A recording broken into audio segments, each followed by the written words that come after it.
think like directors that have made feature films, yeah, I'd say I'm probably one of the youngest, as far as I can tell. But I don't know everyone, so they could be more. But yeah.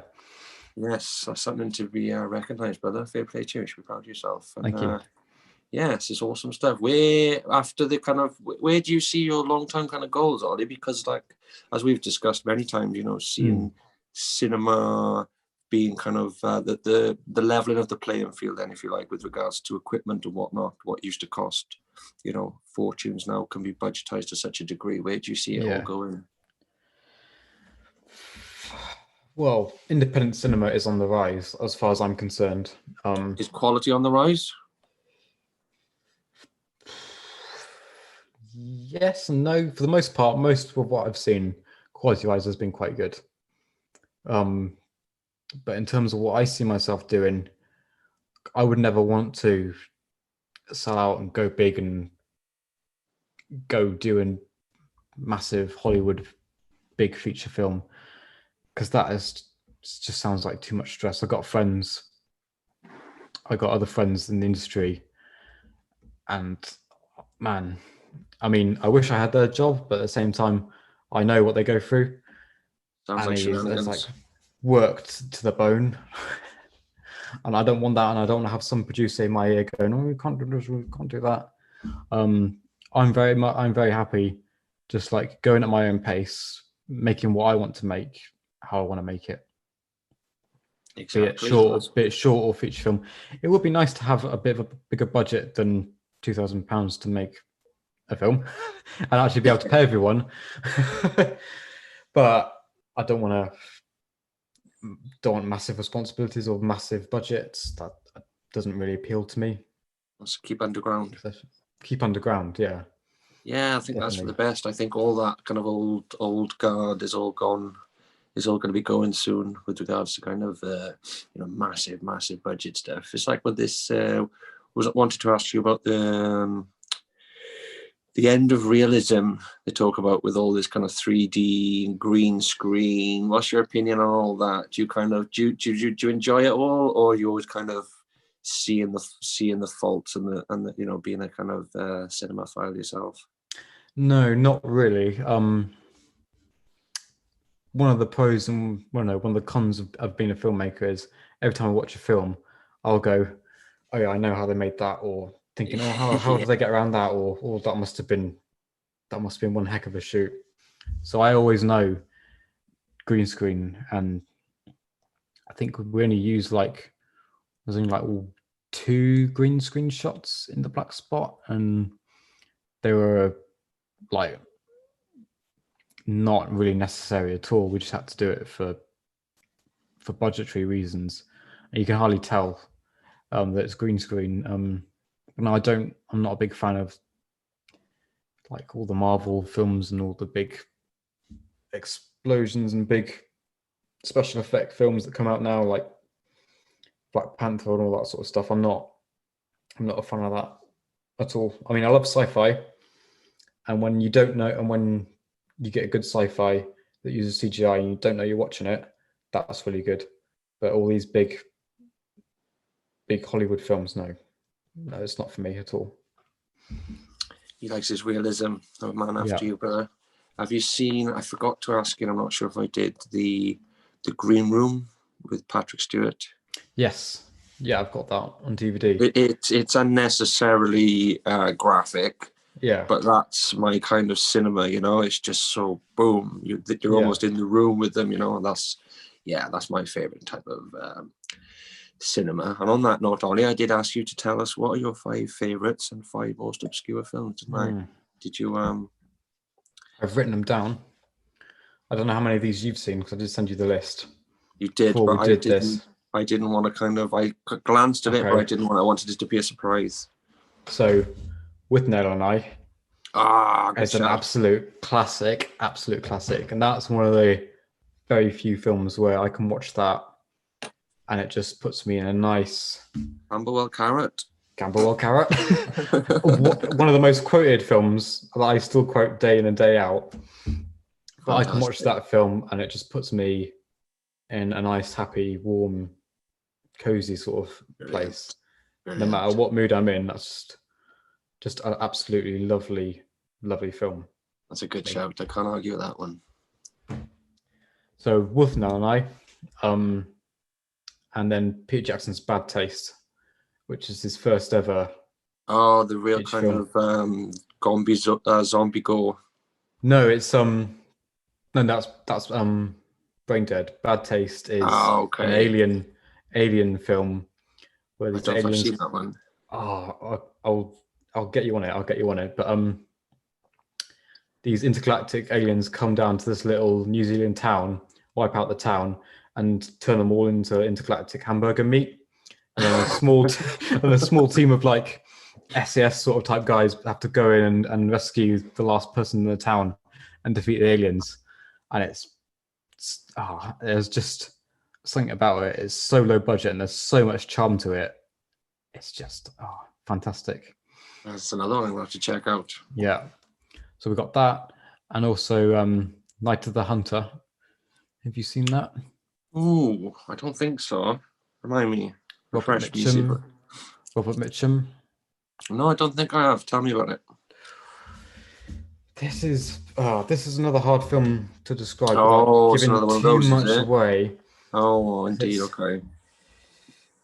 So just tell us why. Just tell us why it's your favorite. Tell us why it's in your top 5 then. Cinematically, I think it's had one of the biggest influences personally when making The Black Spot, because it's like that peak film noir, there's just something about it. It gets under your skin. Cinematography is both scary and beautiful at the same time. It's a lovely old black and white 50s film. I can't say too much about it without giving it away. No, then don't. No, check that out. If you get the chance to watch it, do. And especially if you can watch it on Blu-ray, it just looks phenomenal on Blu-ray. But yeah. So that's the beauty of some films, isn't it? It sticks with you. Yeah. You know, you can watch some films and literally afterwards be like, geez Louise, yeah. Yeah. So we got that, and we've also got The Nice Guys. Have you seen? Ooh, that's Ryan Gosling and Russell Crowe. Yeah, Shane Black film. Good shout. Oh my god. I can't remember the last time I laughed that much when watching a film. There's a crack at that. It's got to be one of the funniest films I think I've ever seen in my life. There's just something about it, and I wish they made a sequel. They set up for a sequel, but there's no talk of a sequel at the moment. And then Shane Black went on to make like the new Predators film, which was fucking awful. Right. Straight off the back of The Nice Guys, which was yeah. Oh, disappointing. Such a letdown. But yeah. No, The Nice Guys. Yeah, I can recommend absolute gem of a film. You need a bit of cheering up for sure. Huh? If you need a bit of cheering up for sure. Absolutely. It's a chuckle. It's a good old chuckle, that one. And the original Old Boy as well, which you must have. Yes. Which you must have seen, which of course I can't say anything without giving away the spoilers, but what you can say is graphic content alert. Very graphic content, and a plot twist you won't see coming unless you're my girlfriend who guessed it in the first 20 minutes of the film. Trust our body. Yeah. But no, watch that. Don't watch the remake at all, because the remake is absolute garbage. But the original Old Boy doesn't hold any weight against the original, that's for sure. Not at all. That's a good one. That's a controversial one. That one, Ollie. Mm-hmm. With the old, I love Korean cinematography though, for sure. There's quite a few that are in the old back catalogue. And then blow us away with your obscure recommendations, because I'm sure I probably won't have seen any of these, or I might have done. We'll see. Right. Well, the first one I think you might have seen. I don't think it's a film we've talked about together. Have you seen Starred Up? Oh yes, I have. 2013. David McKenzie. Again, gritty realism. That was very much exactly what I was just saying about. Yeah, that's a fantastic recommendation. How accurate is that? Because I know you've been inside. The cinematography is very, very accurate. So it's almost as if you're walking around the wings. When you're in the set, it feels very claustrophobic, doesn't it? You know, you can feel like, oh, this is a confined space. So how they must have done it. They must have all just been climbing over each other, unless they were just using, like your friend, forgive me, I forget his name. He had quite a small little setup, didn't he? But yeah, a lot of that, the stuff in the cells, they would have been like up in corners and probably hanging off all sorts, because that was a fantastic film. So yeah, forgive me, what am I trying to say? Cinematography wise, yes, very spot on. As for kind of, social dynamics and hierarchy, it was a bit hammed up, but it was very well made. I really enjoyed it. It was a good film. Yeah, I did as well. Oh, this isn't real at all. It was very like, oh, this is good. Yeah, one of the better ones. Yeah, well, certainly one of my favorite prison films. It's like that and Scum are like the two best British prison films, I'd say. Scum's old school, yeah. Scum is old school. Next recommendation, we'll go with Poltergeist: Night of the Chicken Dead, which is a Troma film. I think it's the first Troma film I ever saw, and it's chicken zombies. Oh, nice. That is obscure, Ollie. I'll give you that one. That'll be a Sunday afternoon when that. Absolutely, sure. That's just one of the craziest and funniest films that you'll ever see as well. I don't know if you've seen any Troma films. I'm not sure if I have. I don't think so. You haven't? Okay, well, you definitely start with that one, I'd say. You're in for a treat. That is really good. They build a fast food restaurant on top of an Indian burial ground that serves fried chicken, and then they put a curse on that, and it's just fast food. Hilarity ensues. Yes, absolute hilarity ensues. Fantastic. Edibles optional. Edibles optional. Very much so.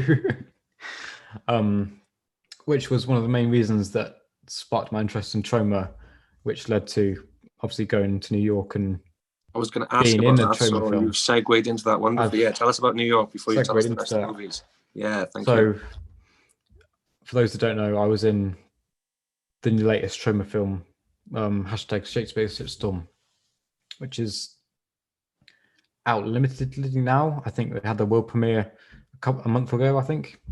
What's it called again, please, Ollie? Hashtag Shakespeare's Shitstorm. Shakespeare's Shitstorm. Fantastic. Shakespeare's Shitstorm. So I play a couple of roles in that. But how that came about, because that was obviously shot in New York and I'm here in England. I sent an email to their CEO and director, Lloyd Kaufman, just asking him if he could help. Because I know of how much a big fan he is of independent films. So I asked him, is there any way he could help out with the Black Spot in any way? It'd be much appreciated. And he said, we're filming now until October, but would you like to come and be in the film in the meantime? So I was like, absolutely, yes, please. I got an invitation straight away, went over there, met him, absolutely lovely, lovely human. One of the most favorite people I've worked with, and still a good friend now. We do keep in touch, and even played a cameo in The Black Spot as well. So yeah, absolutely wonderful, wonderful person who has time for everyone. And yeah, I can't sing his praise highly enough. Sounds like a champion. Absolutely. So if you get a chance, watch Poltergeist, watch hashtag Shakespeare's Shitstorm, check out Troma. My film will be out on Troma now, which is their streaming service this December. If you love independent cinema and you love crazy, crazy, over-the-top gore and boobs, then check out a Troma film if you haven't. Come to the right place. Yeah. Fantastic.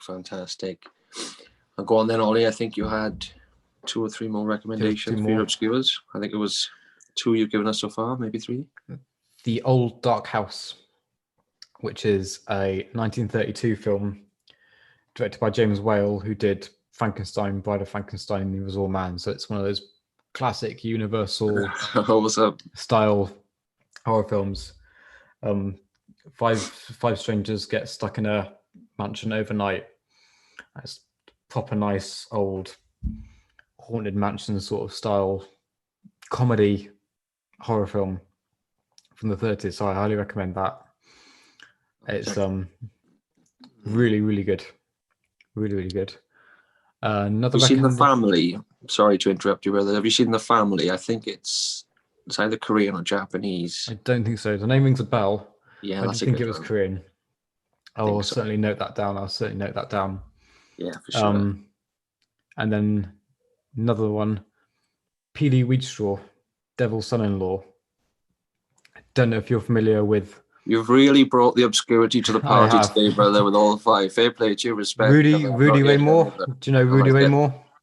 No. It doesn't ring any bells, but probably would maybe recognise if I looked at Old IMDb, but stand-up come film right. star Okay. who did the Dolomite films, and there's even a biography of his on Netflix, and Eddie Murphy plays Rudy Ray Moore. Okay, And it right. is, So that's where that was inspired from, is it? I see. I didn't realize that. Okay. yeah. Now it's kind of But ringing more of a bell. Yeah. Yeah. P.D. Wheatstraw is one of my favorite films of his. He's a comedian, stroke kung fu instructor. He's like the ultimate badass. When he was born, he was like 11 years old already. He's like the ultimate badass. And then he gets killed in a rival gun battle. But then the devil brings him back if he'll marry his daughter. And then his first sight of the picture of the devil's daughter, he's like, "Oh hell no, I'm not marrying that." And they just do not care. It's a classic, a true classic. If you like old B movies and if you like a good funny film, P.D. Wheatstraw is a classic. We'll let people get back to us in the comments on that one, brother. Yeah. And I'll be sure to check it out myself. I'd love to find someone who's watched it as well. My last pick, which is Land of Mine, which is a Danish film that came out in 2015, World War II film. I don't know if you've seen that. I don't think so. Which is set just after World War II. Some young German soldiers are POWs and they have to clear a Danish beach of mines. So there's thousands of landmines on this beach, and they can't go home back to Germany until the beach is cleared of mines. And it's a really, really good war drama. So I highly recommend that if you've not seen that. Oh, cool, man. I'll check that out. Yeah. Yeah. I don't mind me a little bit of a war drama. Try and stay away from all the propaganda, but we won't get into all of that. So, Ollie, where can people find you, brother? Where are your socials? Where are your contacts? I'm on Instagram. I'm Oliver Rogers 117 on Instagram, or you can follow the Black Spot on Instagram, which is the black_spot_movie at Instagram. Or you can go to my website, which is wettoeproductions.com, and there you can keep up to date with all my projects and movies and get in contact there as well. Put on it on there. That's probably the best place to get hold of me. Fantastic. Cheers, brother. I'm sure there'll be links down below to that as well. Yes, indeed. Yes, indeed. We'll both do some lower thirds. And we'll revisit in December after the launch. And we'll see how we get on. Absolutely. Was there any closing thoughts, brother, you wanted to leave the listeners with? No, just go watch the Black Spot. Let me know what you think. I hope you enjoy it. Fantastic. Thank you, brother. Well, thank you, listeners. And yes, do go out and enjoy it. And we'll thank you very much soon. And we'll rejoin the saga. Thanks for having me. And speak to you soon. My absolute pleasure, brother. Thank you for coming and speaking to us. Much love. Thank you very much. Speak to you soon, man. Take care. Hello, everyone. Thank you very much for watching the interview there. I hope you all enjoyed it. This is just a quick message to let you know that the first preview clip of the Black Spot will be available on my YouTube channel now. If you click the link, I'm sure there'll be a link somewhere around here. It features Thea Balak, Eda McDougall and the legendary Lloyd Kaufman. So be sure to check that out and hope you enjoy. Bye.